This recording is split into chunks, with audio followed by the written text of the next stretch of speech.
예, 안녕하십니까. 자, 생명을 살리는 방송, 나라를 살리는 방송, 세상을 살리는 방송, 글로벌 디펜스 뉴스 GDN은요, God Defense Nation Korea, 하나님이 보호하시는 나라다. 대한민국은 우리 종북 주사퍼린이들, 조만간에 지옥의 불구덩이에 떨어질 것이다. 자, 저는 그렇게 이야기합니다. 자, 저희가 지금 아침마다 월, 화, 목, 금, 수요일 건너뛰고요.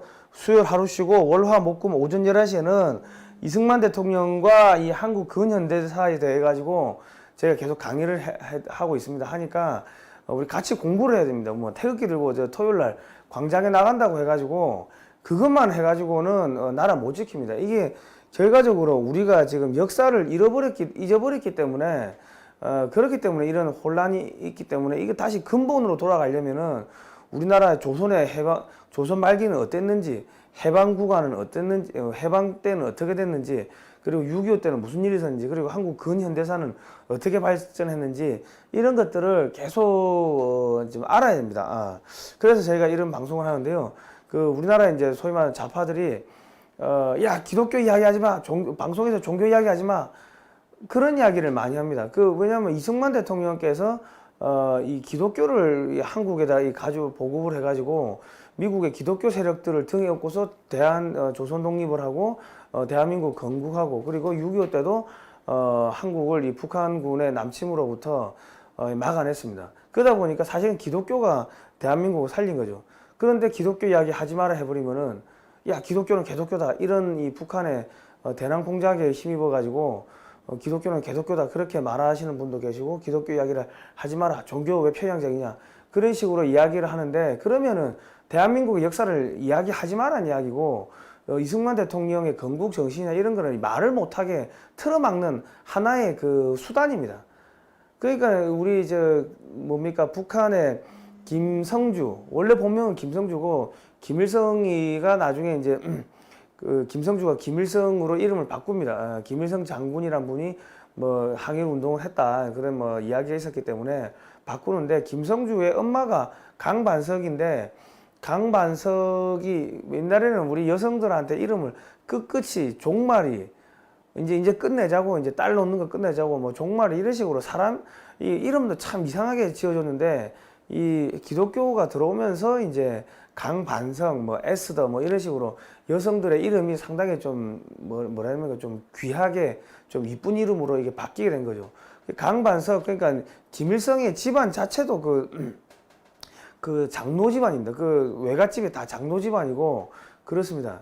그런데 이 기독교가 문제가 아니고 기독교 사상을 가지고서 장사를 해먹는 자기가 신이 되고 하나님 자리에 앉겠다고 하는 그러한 사람들이 잘못된 거지 기독교가 잘못됐다 그렇게 이야기하는 거는 북한의 대남 공작입니다. 여러분들께서 주변에 뭐 어떤 분들이 야 기독교가 잘못됐다 개독교다 이런 이야기를 하는 분들이 있으면 당신은 지금 대남 공작에 넘어가고 있는 거다 그렇게 이야기를 하시기 바랍니다.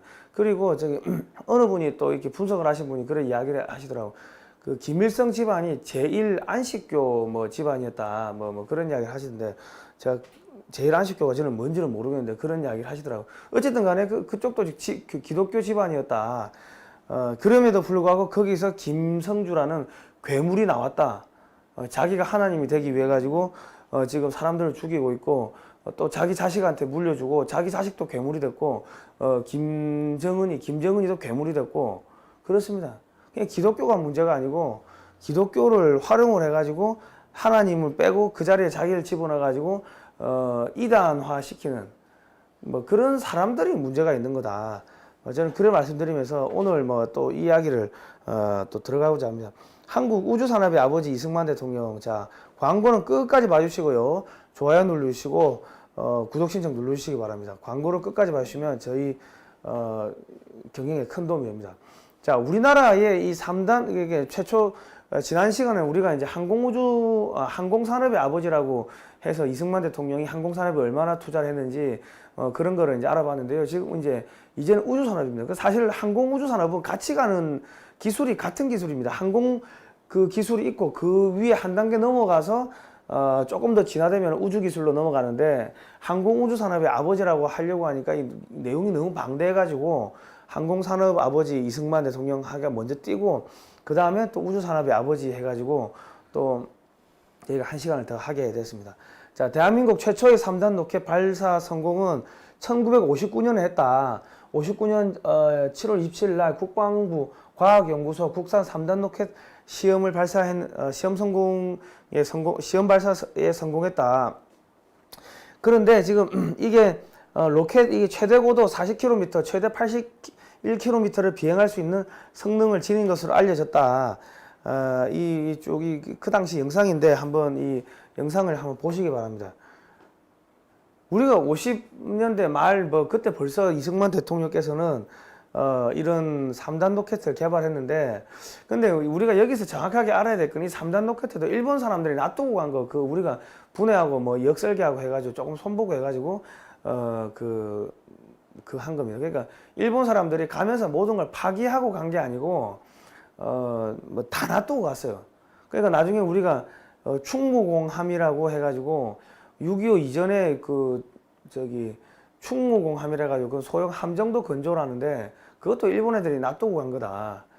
그러니까 그리고 이런 기술 인력들은 다 일본의 항공학교라든지 뭐 그런 조선기술학교 그런 데서 기술을 배운 사람들이 들어와 가지고 이승만 대통령 때 그런 여러 가지 무기 개발이라든지 활약을 합니다. 그러니까 뭐 지금 우리가 뭐 일본에 대해 가지고 안 좋은 감정을 갖고 있는데 조선 말기에 거의 인구의 대부분 절반 이상은 사람 취급을 못 받는 노비 계층이었습니다. 예. 그런데 일본이 들어서면서 그런 그런 남녀 차별 없이 교육도 받았고 그런 첨단 문물도 받았고 교육도 받았고 이런 기술에 대해서도 교육도 받았다. 그러니까 우리가 이런 부분은 우리가 정확하게 조금 이해를 할 필요가 있습니다. 예. 그리고 뭐 일본이 잘못한 건 잘못다 하지만은 우리한테 도움을 주고 한 거는 그건 또 고맙다고 이야기를 해야 돼요. 그래야지 사람이 사람으로서 대접을 받는 거지. 지금 현 정권 문재인 정권처럼 무조건 뭐 일본이 나쁜 놈이다 그래 하면은 이게 우리가 답이 안 나온다. 그리고 지금 이제 지금 이게 우리가 지금 1999년에 이제 최초로 우주별 3호라는 이제 로켓을 쏘고 쭉 여러 가지 로켓을 쏘아가지고 지금 이제 정지 궤도에 올리는 이런 이런 기술 수준까지 왔습니다. 지금 러시아 기술을 도입해서 이제 개발한 나로 쭉 왔는데 이 과정이 오기까지 우리나라가 이제 1970년대 박정희 정권 때 뭘 하냐면은 이승만 대통령 때는 육해공군에 각자 이 무기 개발 연구소가 있었습니다. 그래가지고 뭐 각자 나름의 뭐 무기 개발을 많이 하는데 예를 들어 해군 같은 경우는 잠수함도 없는데 잠수함용 축전지 그 배터리 연구하고 막 그랬어요. 그랬는데 그거를 이제 70년대에 국방과학연구소로 통합을 합니다. 통합을 해가지고 이제 무기 개발을 하는데 우리나라의 중화학공업이 발전을 하는데 이거는 자동차 만들려고 자동차 공장을 설립한 게 아닙니다. 그러니까 탱크 만들고 자주포 만들고 장갑차 만들고 찝차 만들고 그런 거 하려고 자동차 산업에 투자를 한 거고 화학 공장은 우리가 화학 제품 만들려고 뭐 공장을 만든 게 아니고 포탄 만들고 뭐 이런 거 하려고 화학 공장에 투자를 한 겁니다. 이 북한군은 내려온다 하지 미군은 또 뭐 한 개 사단이 철수를 해버리지. 뭐 닉슨 독트린 해가지고 야 우리는 뭐 더 이상 안 하겠다. 그리고 또 뭐 있습니까? 중간에 또 민주당 김일성을 더 좋아하는 대통령 뭐 그런 사람들 들어와가지고 야 씨 주한미군 철수하겠다 뭐 그러고 하니까 야 큰일 났다 싶어가지고 경공업에서 이제 중화공업을 해야 된다. 그래가지고 이제 함정 만들려고 조선산업에 투자하고 뭐 그렇게 된 겁니다. 그리고 이제 철강 제품 만들려고 이제 이런데 이런 공장에 철판을 제공하기 위해 가서 제철소 그러니까 포항제철 만들고 하는데 그런데 이 부분에 있어 가지고 다 일본의 기술들이 들어온 겁니다. 포항제철 만들 때는 일본의 그 신일본 제철 기술자들이 와가 도와준 거고 우리 전자산업은 일본의 그 학자가 야 너희는 전자산업을 해야 된다 그렇게 자문을 해줘 가지고 된 겁니다. 그러니까 우리가 독자적으로 뭔가를 했다고 뭐 정권 차원에서 홍보하기 위해서 그래 이야기를 하는데 그 음지에는 수없이 많은 일본의 그런 기술적 도움 지원 그런 게 있었습니다. 그리고 60년대 일본하고 협상을 해가지고 배상금 일본이 조선을 식민지화 했을 때 그 당시에 배상금을 3억 달러 현찰로 받아오고 나머지 뭐 또 2억 달러 유상으로 이렇게 받아오고 뭐 이런 여러 가지 그런 게 있었는데 사실 그러한 돈이 사실은 우리 피해자들한테 직접 갔어야 되는데 그 당시에는 너무 위험했기 때문에 그런 돈을 가지고서 어디다 투자했다? 포항제철에 투자하고 뭐 소위 말해서 우리는 중화공업 이런 공장에 다 투자를 한 거죠. 뭐 북한은 내려온다 하고 미국은 빠지고 돈은 없고 그래가지고 그런 돈들이 일부 개인한테 가지가 않고 다 그런 공장들에 투입된 겁니다. 그리고 후방에 그런 공장들이 많이 있었는데 후방의 공장에서 만든 전시 물자들을 전방으로 수송하기 위해 가지고 그 목적으로 경부 고속도로를 깔은 거고요. 그리고 또 여기서 이제 나오는 여러 가지 제품들을 또 해외에 수출할 목적으로 부산항, 뭐 마산항 이런 항구들을 개발한 거고 뭐 그렇습니다. 그리고 창원공단은 우리가 뭐 우리 독자적으로 설계했다고 하는데 우리 엄밀하게 이야기하면은 박정희 대통령도 히타치 중공업 그 가게에서 둘러보고 히타치 중공업의 모델을 그대로 갖고 와가지고 사이즈를 키운 겁니다. 그리고 이런 공장에다가 공업 용수를 공급하기 위해 가지고 전국에 또 다목적 댐을 만들었고 이 댐 만드는데 또 일본의 기술자들이 와가지고 많이 또 도와주고 했습니다. 그리고 이런 기술 이런 인력들을 이제 필요하지 않습니까? 그럼 근데 전국에 이 백수들 소위 말해서 농촌에 가면 백수들 많은데 기술 인력은 없다. 그러니까 이 사람들 공부시키기 위해 가지고 공업계 고등학교들을 전국에 만들어 가지고 계속 기술 인력으로 키워내는 거죠. 그러니까 이승만 대통령 때는 미국이나 영국이나 이런 데 유학을 보내가지고 원자력 기술이라든지 아주 하이 퀄리티의 기술자들이 있었는데 이 사람들이 나중에 이제 이분들이 나중에 박정희 정권에 들어와가지고 국가의 부르심을 받고 대한민국 전 뭐 곳곳에 여러 가지 많은 기술을 개발합니다. 그리고 핵 개발에도 투입이 되고 하는데 뭐 그거는 그렇다 하더라도 이 단순 기술 뭐 댐질하고 이런 이 저부하 가치 산업에 또 기술자가 있어야 될 거 아닙니까? 그런데 그런 사람들은 이 학교 그러니까 이 공업계 고등학교를 만들어 가지고 시골에 있는 백수들을 이제 공부를 시킨 거죠. 그러니까 싸우면서 일하면서 싸운다. 산업전선, 산업 전사 이런 이야기가 그 당시에 나온 겁니다. 그러다 보니까 뭐 때로는 뭐 좀 상당히 과도하게 뭐 오버타임을 한 경우도 있고 했지만은 그거를 뭐 인권 유린이다. 지금의 관점으로 봤을 때 인권 유리다, 노동 착취다. 그렇게 이야기를 할 수가 없는 게 그 당시에는 굶어 죽는 사람들이 신문에 나올 정도로 그 정도로 처참하고 열악했습니다. 그랬는데 그 학교에 가면 밥이라도 먹고 공장에 가면 밥이라도 먹고 돈이라도 벌고 했기 때문에 그 시대는 다 그래 살았기 때문에 힘들었지만은 그런 과정을 거쳐가지고 한 1970년대 투자한 것들이 어떻게 됐다? 80년대 3조 호황을 만나면서 대한민국 경제가 폭발하게 성장하게 됐고 여기서 기술력을 배운 사람들이 또 해외 중동에 나가고 또 월남전에 가고 하면서 많은 부를 축적하게 되는데 이분들이 나중에 80년대에 이제 대한민국 중산층으로 올라서게 되는 거죠. 뭐 힘은 들었는데 먹고 살만했고 중산층으로 올라왔고 그리고 88 올림픽을 하면서 대한민국이 한 단계 확 전 세계적으로 급성장을 해버렸고 그리고 이 맨날 이 북한한테 공격받던 그 한국이 미국 편에 줄 서가지고 저렇게 올림픽도 하고 잘 살게 됐구나. 그러니까 야 우리도 소위 말해가지고 미국 편에 줄 서자. 그렇게 해가지고 동구권이 소련에서 다 떨어져 나가가지고 미국 쪽으로 붙어버리는 거죠. 그러면서 1991년에 12월 달에 소련이 망하게 되고 1989년에는 이 동구권의 몰락에 충격을 받은 김일성이가 야 우리도 뭔가를 하자 해가지고 89년도 세계 평양 학생 축전을 무리하게 하다 보니까 1990년대에는 경제가 폭삭 망해가지고 300만 명이 굶어 죽는 그러한 일들이 있었습니다. 그러니까 그러한 전체적인 역사의 흐름을 쭉 봐야 되는데 그 과정에서 일본이 우리한테 도와준 부분이 상당히 많습니다. 그러니까 우리가 그런 부분에 있어 가지고는 그러니까 입 싹 닫고 그러면 안 되고 그런 부분을 일본한테 야 고맙게 생각합니다 하고 이야기를 하고 이제 인사할 필요는 있다. 그래야지 우리가 글로벌 사회에서 국제 사회에서 사람 대접을 받습니다. 예.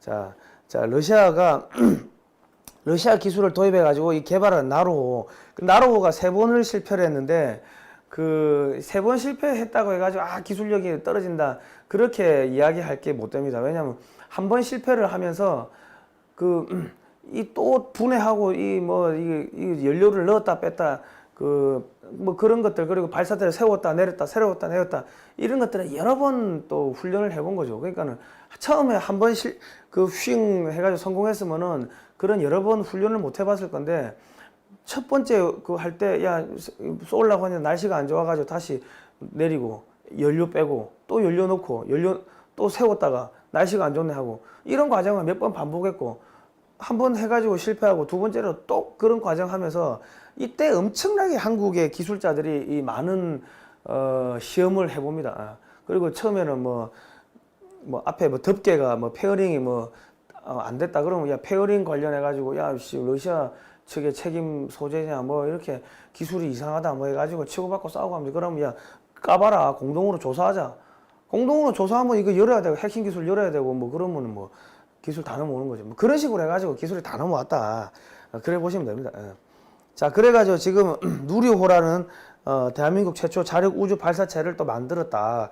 그리고 뭐 이런 로켓을 지금 한국이 만들었고, 지금 한국형 발사체 KSLV-2까지 왔고, 이제 뭐 국내에서 어지간한 그 위성들은 국내에서 국내 업체가 다 만든다. 그리고 한미 우주 협정이라는 게 공식적으로 발효가 됐습니다. 그래가지고 박근혜 정권 때 발효가 된 건데 2016년이죠. 한미 간 달 탐사 협력을 한다. 한국이 달 탐사를 가는데 미국이 기술 지원을 한답니다. 뜬금없잖아요. 그것도 아시아 최초로 일본 제끼고 한국한테 이런 걸 준다는 거예요. 왜? 그리고 이제 루나 게이트웨이라는 국가별 뭐 이런 이 루나 게이트웨이라는 프로그램이 있는데, 이게 지금 한국도 여기 뭐 옛날에는 이름도 못 올렸는데 미국, 캐나다, 뭐 러시아, 일본, 유럽, 한국 뭐 이렇게 이름이 올라가는데 한국이 아직까지 뭐 예산 배정이나 이런 걸 안 했다. 뭐 그런데 어쨌든 간에 한국도 끼워준다는 거죠. 그 탄도미사일과 우주발사체가 무엇이 다른가? 지금 탄도미사일은요 이렇게 대기권으로 나갔다가 다시 떨어지는 겁니다. 안에 뭐 핵폭탄을 달고 있으면 핵미사일이 되는 거고, 그리고 여기 나갔다가 우주로 가거나 아니면 달로 가면은 그건 로켓이 되는 거고, 그러니까 또 동일한 기술이죠. 그런데요, 한국의 그 민간용 고체 연료 우주 발사체 개발 뭐 이거 할 거냐 뭐 이런 거를 또 미국하고 뭐 협상을 한다고 하는데, 그 지금 미국이 한국한테 달 탐사 기술을 준다는 거는 무슨 의미냐? 한국의 미사일 만드는 뭐 한환이 이런 방산업체들이 또 그런 우주 발사체 만드는 데 다 참여합니다. 그게 무슨 이야기냐? 우주 발사체 만드는 기술을 준다고 하지만 한국이 그거 가지고 대륙간 탄도미사일을 만들 거라는 걸 뻔히 알고, 왜냐 동일한 기술이거든요. 앞에 탄도만 바꾸면 되는 거고, 우주 발사체가 밖으로 나갔다가 다시 들어오는 기술이랑 그 대륙간 탄도미사일이 우주 밖으로 나갔다가 다시 대기권으로 들어오는 게 동일한 기술이다. 그러니까 한국한테 그런 대륙간 탄도미사일을 만들려고 미사일 기술을 그냥 이전해 주는 거예요. 말은 야 민간용이라 하지만은 뭐 원래 사는 게 그런 거죠. 뭐 그 고체 연료 이 지금 우주 발사체 개발도 허용해 주려고 하는데, 이거는 뭐냐? 고체 연료는 로켓에 미리 고체 연료를요 로켓에 미리 주입을 해 놓을 수가 있기 때문에 이거는 주로 미사일에 사용됩니다.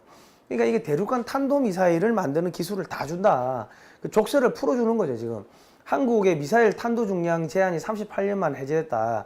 이게 뭐냐면은 그전에는 박정희 정권 때 미사일 계속 만들고 하니까 야 너 이승만 대통령과 박정희 대통령 때는 뭐 북진 통일한다는 이야기를 많이 했습니다. 그래서 이승만 대통령 때는 뭐 그런 6인승 항공기를 대량 생산하려고 하니까는 못하게 막았지만은, 또 박정희 대통령 때는 이 뭐 핵미사일 만들고 뭐 이러니까 야 씨 미사일 고마 만들어 해가지고 미사일 뭐 탄도 중량 뭐 제한을 걸어놓은 게 있었는데, 그런 거를 지금 다 해제를 해줬다. 그러면 한국이 마음 놓고 이제 대형 미사일을 만들 수가 있게 돼버린 거죠. 그리고 지금 보시면은, 그러면 한국이 이렇게 여기서 미사일을 만들면은 대륙간 장거리 탄도 미사일 같으면 중국 전역이나 러시아 이 극동 지역까지는 다 타격할 수 있는, 그러니까 한국을 앞세워 가지고 이 북한, 중국, 러시아, 일본까지 다 견제를 하게끔 하는 게 그게 미국의 전략입니다. 조지 프리드만 교수님 같은 그런 분들은 1930년 이전에 한국이 통일될 거고 40년 되면은 만주가 한국 땅으로 들어올 거다. 뭐 자기가 그때 90살인데 뭐 자기도 한번 보고 싶다고 했는데 그분의 책에 보면은 한국을 키워가지고 미국은 무조건 한국 잡아야 된다. 한국 키워가지고 중국, 러시아, 일본을 견제해야 된다. 이런 이야기들이 쭉 나옵니다. 지금 그대로 가고 있는 거죠.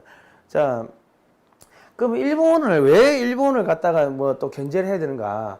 이 저펜 인사이드 아웃이라는 우리 이승만 대통령께서 이 젊었을 때 그 쓰신 책인데 41년 6월 달에 미국에서 출간한 책인데요. 일본은 천황 숭배를 하고 있다. 이 천황 숭배 사상이 자유민주주의와 기독교를 말살해야지만 가능하기 때문에 일본이 조만간 미국을 공격할 것이다. 이런 내용이 담겨 있는데 이 책이 출간되고 한 6개월 있다가 일본이 미국의 하와이 진주만을 공격함으로써 태평양 전쟁이 발발해가지고 한 5만 명 이상이 죽거나 다치는 뭐 그런 일들이 벌어집니다. 이 책으로 인하여 조선과 일본이 다른 나라라는 것을 미국인들도 인식을 하게 되고 조선을 독립시켜야 된다는 이야기가 이제 나오기 시작한 거죠. 만약에 이 책이 없었다면은 조선은 일본과 한 묶음이 돼가지고 그냥 전범 국가가 돼버리는 거예요. 전범 국가. 지금도 뭐 한국이 저편이 돼버린 거고 전범 국가가 됐을 건데 이 책으로 인해 가지고 그 다음부터는 미국에서는 일본을 갖다 적성 국가로 분류를 하는데 조선인들은 적성 국가에서 면제를 해버립니다. 그런 일들이 있었습니다. 이 책이 조선의 독립에 있어 가지고 엄청나게 중요한 역할을 했다. 그런데 이 책을 다 타이핑을 치는 걸 누가 했다? 프란체스카 여사가 했다. 프란치스카 여사가 오스트리아계 유태인이다.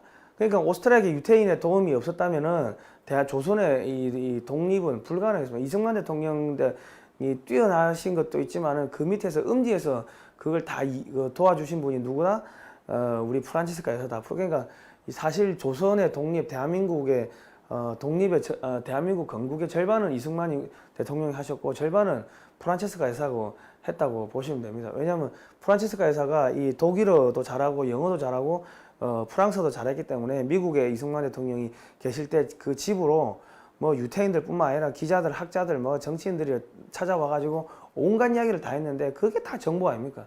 그렇게 활동을 했다. 어쨌든 간에 뭐 대한민국이 이승만 대통령 때 그렇게 씨앗을 뭐 일본이 놔두고 간 로켓을 이렇게 분해하고 해가지고 다시 우리가 만들고 해가지고 로켓도 쏘고 했는데 그런 기술들을 계속 박정희 정권 때도 또 이어받고 해가지고 대한민국이 지금 어쨌든 간에 미국하고 달 탐사 프로젝트를 같이 하는 그런 수준까지 올라가게 됐습니다. 그리고 지금 대한민국이 개발한 각종 미사일을 쭉 보면요. 지금 이런 달연장 로켓이 있는데 이게 천무라고 하는 겁니다. 이 사거리 80km까지 가고 축구장 3배 면적을 초토화시킨다. 그리고 이 지대지 탄도미사일 천무라는 게 있고요. 이 사거리가 800km입니다. 이 함대함 순항미사일, 뭐 해성, 뭐 그리고 사거리가 150km고 또 이 함장에서 쏘는 또 그런 미사일도 또 있습니다. 그리고 사거리가 800km 어디까지냐? 그리고 지금 중국의 만주까지 들어가는 거리입니다. 그리고 지금 이건 지대지 크루즈 미사일은 지금 현무3라는 건데 이거는 1500km까지가 가능하고 이제 3000m까지 가는 건 개발 중이다. 이게 지금 무슨 이야기냐면 탄도미사일은요 이렇게 올라갔다가 포물선을 그리면서 뚝 떨어집니다. 그러니까는 이게 사실은 정확도는 부정확한데 파괴력이 크죠. 그러니까 대충 어디 근처에 떨어지도 그 주변 다 죽는다는 거죠. 그런데 거기다 핵탄두를 달면요 그게 소위 말해서 핵미사일이 되는 겁니다. 그게 초토화 되는 거고 크루즈 미사일은 미사일이 이렇게 수직으로 날아갑니다. 수직으로 날아가니까 아주 저공으로 비행을 해가지고 적의 레이더망을 다 피해가지고 때리는데 요거는 아무래도 이렇게 수평으로 날아가다 보니까 파괴력이 조금 떨어지는 부분이 있고 탄도미사일은 올라갔다가 뚝 떨어지다 보니까 이런 운동 에너지 낙하하면서 그 낙하 에너지도 저 미사일의 파괴력이 들어가기 때문에 훨씬 더 파괴력이 큰데 뭐 다 장단점이 있다. 어쨌든 간에 한국은 뭐 지금 3000km까지 나가는 미사일을 지금 만들고 있다. 그렇습니다. 그리고 지금 800km 같으면 만주 일대까지 다 때리는데 이게 대전에서 해서 그렇지 이거를 갖다가 이제 잠수함이나 이런 데 실어가면은 사거리는 더 늘어난다. 뭐 그렇습니다. 한국이 지금 그리고 또 잠수함에서 지상을 공격하는 사거리 500에서 1000km짜리 미사일을 한국이 지금 잠수함에 탑재해가지고 돌아다니고 있습니다. 한국이 만만한 나라가 아닙니다. 예. 그리고 함정에서 이 또 크루즈 미사일을 250km하고 500km짜리를 또 만들어가지고 쏩니다. 그러면 야 1500km짜리만 하면 되지. 만들면 되지. 왜 뭐 250km, 500km짜리 만드냐. 그러니까 1500km 되버리면 이건 전략 미사일로 분류가 되기 때문에 한 발을 쏘더라도 합동참모본부의 허락에 의해 가지고 쏠 수가 있는 반면에 200km, 250km나 500km 같은 경우는 해군 참모총장 판단하에 그 해군에서 작전할 때 그냥 소위 말해서 상부 보고 안 받고 그냥 막 때릴 수가 있는 거죠. 그냥 쉽게 막 쏠 수 있는 거하고 전략미사일하고 분리해 가지고 지금 개발하고 있다. 그리고 이거는 이제 신궁이라고 해가지고 이 저고도 침투하는 AN2기나 뭐 그런 미사일들을 잡는 이 지상에서 발사하는 그런 그 대공 미사일입니다. 그리고 이거는 천마라는 지대공 미사일이고 이거 우리나라 공군 기지나 이런 것들을 방어하고 이거는 중거리 지대공 미사일. 그러니까 이거는 뭐 한 20-30km 이상 나가는 중거리 지대공 미사일 천궁이고 이것도 다 그냥 러시아 기술 갖고 와가지고 한국에서 만들었어요. 그리고 함정 방어용 미사일 해궁.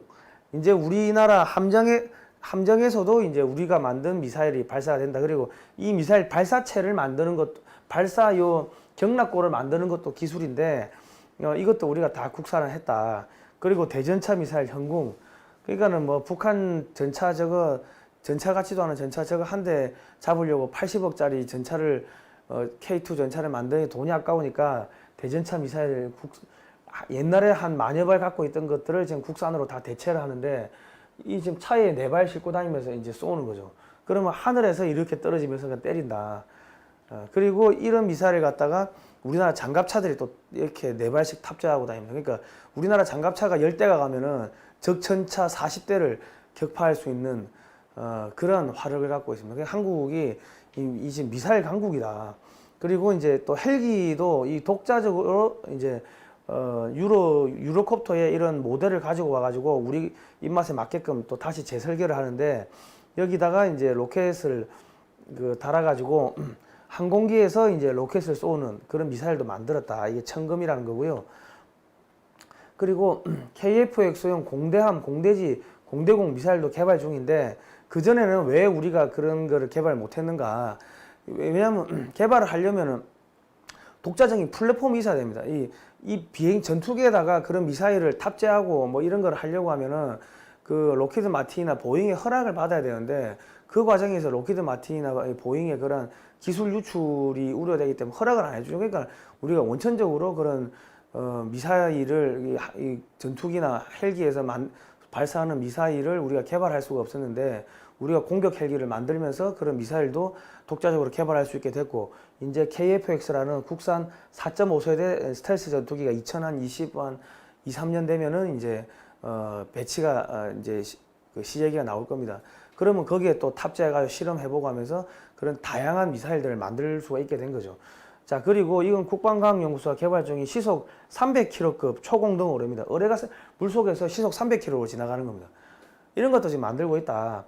그리고 지금 국방과학연구소가 개발 중인 초음속 대함미사일인데 이게 또 러시아 기술 기반입니다. 근데 사거리가 약 300km에서 500km 정도 뭐 될 걸로 추정을 하고 있고 마하 3에서 마하 4 정도 날아간다. 그러니까 소위 말해서 기존의 대함 뭐 미사일 가지고 그러니까 함정 방어용 미사일 가지고는 이 미사일을 못 막는다. 그리고 사거리가 500km 같으면요, 우리 인천에서 청도까지가 600km입니다. 그 바다에서 쏘면은 서해해 안에서 중국의 잠수함이, 중국의 항공모함이나 이런 함정들은 돌아다닐 수가 없다는 뭐 그런 게 되는 거죠. 이런 것들이 개발되고 있는데 2030년 경 되면은 다 실전 배치가 될 거다. 그래 보시면 되겠습니다. 그러니까 한국은 육상에서 발사하는 미사일, 육상을 방어하는 미사일, 그리고 해상에서 공격을 하는 미사일, 해상의 함정을 방어하는 미사일, 그리고 항공기에서 지상을 공격하는 미사일 다 만들고 있다. 그렇습니다. 그러니까 이 사실은 이 이승만 대통령 때 이렇게 씨앗을 뿌리고 한 부분들이 그때 기술자 키우고 한 부분들이 이제 씨앗이 지금 이렇게 커지는 거죠. 그러니까 한 알의 미랄이 떨어져 가지고 엄청나게 많은 이 성과를 이룬다. 뭐 성경에 그런 내용이 나오는데 이승만 대통령이 참 이 곳곳에 씨앗을 안 뿌려놓으신 게 없습니다. 다 거기서 여기저기 다니면서 씨앗 뿌려놓고 한 것들이 지금 이렇게 커 있는데, 이승만 대통령 그 지금 북한의 대남 공작은 이승만 박정희를 지워야 됩니다. 왜냐하면 대한민국에 지금 이 모든 산업을 세팅해 놓은 게, 근간을 만들어 놓은 게 이승만 대통령이 씨앗을 뿌렸고 그거를 잘 키워가지고 추수를 한 게 지금 이 박정희 대통령이고, 이승만 박정희 대통령이 그런 경제 개발 덕분에 88 올림픽을 하게 됐고, 그것 때문에 소련이 무너졌고 동구권이 무너졌고 북한이 지금 무너졌고 지금 속된 말로 중국까지 무너지게 생긴 거예요. 그러니까 이 공산주의자들은 대한민국에서 이승만 박정희를 지워야 돼요. 또 특히 이승만 대통령은 지워야 되는 게, 기독교 문명을 갖고 왔고 한미 상호방위 조약을 맺어가지고 미군을 못 나가게끔 틀어막아 버린 거죠. 그러니까 소위 말해서 이 적성 국가에서 봤을 때, 이 북한에서 봤을 때는 이승만 대통령은 이 이제 뭐 악의 핵심이라고 그렇게 바라보는 겁니다. 그러니까 우리 지금 또 북한의 대남 지령이 1974년에 김일성 교시가 대한민국 교회를 파괴하라, 책만 들고 왔다 갔다 하면은, 성경책만 들고 왔다 갔다 하고 헌금만 잘 내면은 목사도 되고 장로도 될 수 있다 그랬는데, 실질적으로 지금 대한민국의 교회들이 한 3분의 2 정도가 그냥 잠식이 돼버렸고, 그리고 신학대학도 다 이상하게 바뀌어버렸고, 그러다 보니까 목사님들이 지금 막 이렇게 김정은이 온다니까 충성맹세하고 환호를 지르고 있고 그런 상황들이 생기고 있고, 한국의 목사님들이 북한의 무슨 만수대 교회인가요? 만수봉 교회인가요? 거기 가서 한번 연설하고 설교하고 오는데 2천만 원씩 내고 설교하고 온다, 이런 이야기가 나오고 있는 겁니다. 그리고 기독교를 개독교라고 자꾸 이야기하면서 사람들이 이제 기독교하고 멀어지게끔 하고, 야, 왜 종교 이야기하냐? 종교 편향적으로 이야기하지 마라. 방송이나 이런 데서 종교적인 이야기하지 마라. 그러면서 이 기독교를 파괴하는데, 기독교를 파괴하면 대한민국의 뿌리가 흔들려 버리는 거죠. 대한민국의 모든 게 기독교 기반으로 이루어졌기 때문에. 그리고 자유민주주의, 자유시장경제 체제가 어디서 나오냐? 기독교의 성경에서 나옵니다. 거짓말 하지 말라. 여기서 법치주의가 나오는 거고, 상호신뢰가 나오는 거고, 신의성실 원칙이 나오는 거고, 남의 물건 훔치지 말라. 여기서 이제 사유재산이 나오는 거죠. 그리고 부모님 잘 봉양하라. 우상숭배하지 마라. 그리고 내 이웃을 내 몸같이 사랑하라. 주일은 무조건 쉬어라. 그리고 남의 와이프 겁탈하지 마라. 이런 것들이 지금 대한민국을 운영하고 있는, 대한민국이 돌아가게 하고 있는 모든 이 법의 근간이 되는 게 이 성경에서 나오는 겁니다. 그리고 기독교를 파괴해야지 김일성 우상숭배를 할 거 아닙니까? 그래서 기독교를 파괴하는 거죠. 그리고 또 자유민주주의, 자유시장체가 많은 장점도 있고 또 단점도 있지만, 장점에 대해서는 이야기하지 않고 단점만 부풀려 가지고 자유시장경제 체제가 문제가 있다, 자유민주주의 체제가 문제가 있다, 이런 이야기들을 계속 지금 퍼뜨리는 게, 왜? 이거는 성경에서 나왔기 때문에 자유민주주의, 자유시장경제를 부정을 해야지 성경을 부정하고 기독교를 완전히 죽여버릴 수가 있고, 이승만도 제거를 해버릴 수가 있고, 그리고 역사 교과서에서 자유란 말을 빼버리고, 헌법에서 자유란 말을 빼버리고, 그러면 적화통일되는 거 아닙니까? 적화통일되려고 하면은 대한민국 전체를 다 바꿔야 되는데, 그런 것들이 지금 시간을 질질 끄면서 바꾸는 작업들이 하나하나씩 진행되고 있는 겁니다. 그래서 지금 동성애를 지금 대한민국 교회를 파괴하기 위해 가지고 동성애를 퍼뜨리면서, 동성애를 잘못됐다고 이야기하면은 처벌하는 차별금지법이라는 걸 만드는데, 그거는 목사님들의 입을 막기 위해 가지고 언론의 자유를 탄압하는 거죠. 종교의 자유에서 모든 언론의 자유가 나오는 겁니다. 모든 자유가 나오는데, 왜냐하면 교회에 예배드리러 가기 위해 가지고 가면은 이동의 자유가 생기는 거 아닙니까? 그 가서 목사님이 야 동성애 안 됩니다 이런 이야기하면 언론의 자유가 생기는 거고, 그런 출판 인쇄물을 찍어내면 출판 인쇄의 자유가 생깁니다. 그러니까 모든 이 자유라는 게 종교의 자유에서 나오는 건데, 그거를 틀어막기 위해 가지고 목사님들, 성직자들 입을 틀어막기 위해 가지고 동성애자들을 지금 앞장 세우고, 그거를 잘못됐다고 이야기하면 잡아가는 차별금지법을 만들고, 지금 경기도에서는 무슨 인권 위원회랑 인권 조례가 통과돼 가지고, 말은 공고사항이지만은 각 교회나 이런데 성평등 그런 위원회를 두고 목사님이나 그 신도들이 같이 성평등 그런 뭐 교육을 받아야 되고 그렇게 만드는 거죠. 그러면 거기에 누가 옵니까? 페미니스트들 그리고 동성애자들 이런 사람들이 와가지고 또 동성애 이런 강의하시면은 이 목사님 신고하셔야 됩니다. 뭐 이런 이야기를 지금 하는 거죠. 그리고 학교에서 학생 인권 조례라는 걸 좌파 교육감들이 만들어가지고 동성애 할 권리, 학생들한테 동성애 할 권리, 출산할 권리, 가출할 권리 이런 게 있다고 하고 이제 엄마를 갖다가 이제 엄마가 설거지 하라고 하면은 고발하라고 시켜가지고 지금 인천에서 학생이 한 명이 엄마를 고발해가지고 지금 법정 다툼하고 있고 그럼에도 불구하고 선생님들 타치를 못하게 만들어 버린 거죠. 그래 지금 그렇게 지금 흘러가고 있는 겁니다. 국민은 그리고 인권이란 것은 사람의 이 보편적인 인권 이거는요 이 성경에서 나온 겁니다. 대한민국 하나님 모습을 그대로 만들었기 때문에 사람의 모습을 그대로 만들었기 때문에 인권이 나오는데 지금 그런 인권에 대해서는 전혀 이야기를 하지 않고 있는 거죠. 그래서 모든 사람이 평등하고 존귀한 건데 북한에 우리 형제들이 형제 자매들이 죽어가고 있는데 그거에 대해서는 문재인 정권은 아무 이야기도 하지 않고 지금 교회를 탄압하기 위해 가지고 이 뭐 언론을 동원하고 지금 난리를 치고 있습니다. 그리고 또 뭐가 있습니까? 하나님이 보호하사 우리나라 만세 우리 애국가에 나오는데 이 애국가가 사실은 이승만 대통령과 이승만 대통령과 건국의 아버지들이 이 찬송가를 가지고서 이 지금 만들어 놓은 게 대한민국 애국가입니다. 그럼 그거를 부를 수가 없고 부르기가 싫으니까는 6.25 참전 6.25 행사나 국가 기념 행사에 문재인 대통령이 절대로 참석하지 않는 거죠. 그렇게 흘러가는 겁니다. 자, 어쨌든 간에 지금 대한민국이 이 정도로 군사력을 갖고 있는데 이게 미국 기술들이 많이 들어와 있습니다. 미국이 알게 모르게 기술도 많이 줬는데 이제 또 우리가 이제 뭐 박정희 대통령이 미국에 이제 뭐 기술 배우려고 갈 때 미국에서는 막 모른 척하고 그냥 보안이 허술하게 해가지고 한국의 기술자들이 뭡니까 저 자료를 그냥 통째로 들고 와가지고 호텔에다가 설계 도면 갖다 놓고 저기 복사를 해가게끔 만들고 뭐 그런 뭐 이렇게 알게 모르게 많이 도와줬습니다. 그런 내용들이 이 지금 황금알 낳는 최첨단 방위산업을 삼성은 왜 포기했나에 이승만 박정희 대통령 때 그렇게 피눈물 나게 무기를 만들었던 비하인드 스토리가 이 황금알 낳는 최첨단 방위산업 삼성은 왜 포기했나에 들어 있습니다. 그리고 이제 여기 보시는 방위산업 40년 끝없는 도전의 역사는 이거는 700페이지짜리인데 전문가 용어로 아주 자세하게 나와 있으니까 이 책들을 좀 사가지고 공부를 하시면 되고요. 이 삼성은 최첨단 방위산업 이 책에는 여기 황금알 낳는 최첨단 방위산업 삼성은 왜 포기했나 이 책은 이 1940년대부터 최근까지 한국군의 변천사가 사진으로 이렇게 70여 장 정도 저희가 넣어놨습니다.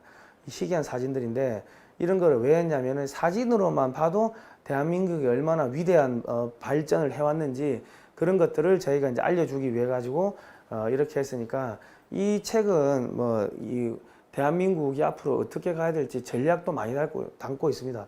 앞으로 대한민국은 중국과 러시아와 일본을 동시에 견제해야 되기 때문에 미국이 절대로 한국을 포기하거나 버리는 일은 없습니다. 그렇기 때문에 한국은 국방력에 강화를 해야 된다. 그리고 몽골하고 인도 그리고 이 필리핀, 베트남에다가 새마을 운동을 수출해야 된다. 그래가지고 그 사람들을 우리 편으로 끌어들이고 우리 시장을 개척해야 된다. 이런 내용들이 이 황금알 낳는 최첨단 방위산업 삼성은 왜 포기했나 이 책에 들어 있으니까요. 여러분께서 이제 많이 구매를 하셔가지고 이제 공부를 좀 해야 됩니다. 시대가 바뀌면은 새로운 사람들이 필요한데 여러분들이 좀 공부를 하셔야 됩니다. 자, 저희가 이런 방송을 하기 위해서는요, 여러분들께 십실반 좀 후원을 해주시면 감사하겠습니다. 많은 시간 후원해 주시면은 저희가 큰 도움이 될 것 같습니다.